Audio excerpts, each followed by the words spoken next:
Story time. Let me tell you about the time that I encountered not once but twice a serial baiter. A professional pocket pool player.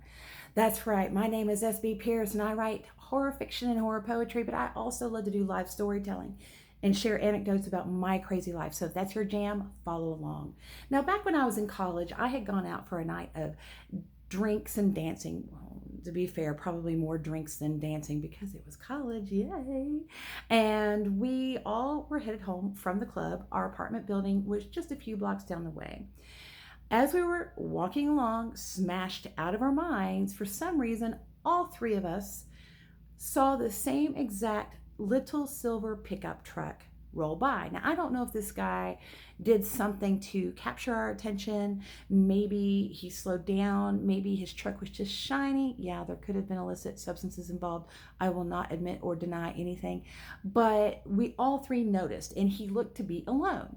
Now, to get to our apartments from where we had left, we had to go across a 3 or 4 lane street, go up a set of steps next to a commercial building that led out into that parking lot, then cross another street to get to our apartment building.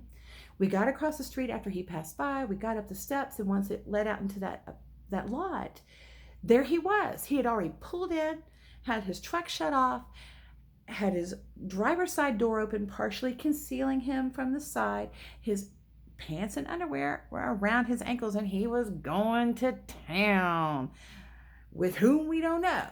Of course, we were like, oh my God, well, you do you, man, whatever makes you happy. And we just laughed about it and went on about our way. But as we finished walking back to our apartments, my friends were insistent he was alone. And I was like, no, man, that's crazy. Why would he do that alone? How would he do that alone? That's insane. That doesn't make any sense.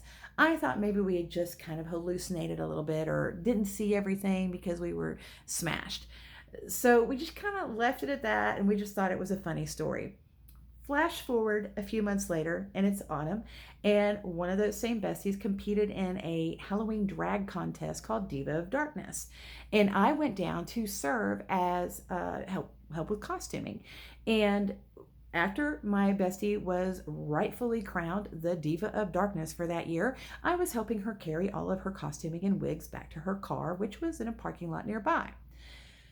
We get to a street that we have to cross to get to our parking lot, and here comes Captain of Caressing the Carrot again in his little silver pickup truck, and we remembered him.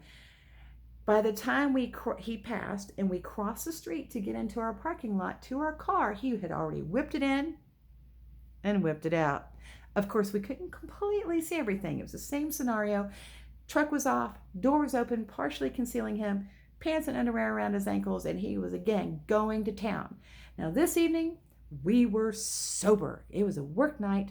It was earn that crown night, not play night. So we both definitely saw that he was alone and petting his pickle in some bizarre manner. Once again, horizontal bop going vertical. And we, of course, started laughing because, oh my God, we got hit again. Here is this guy. Who is this guy? And we just kind of loaded up and we left. But all these years later, there's still this mystery. Was that a pickup line for me, or was it for my bestie?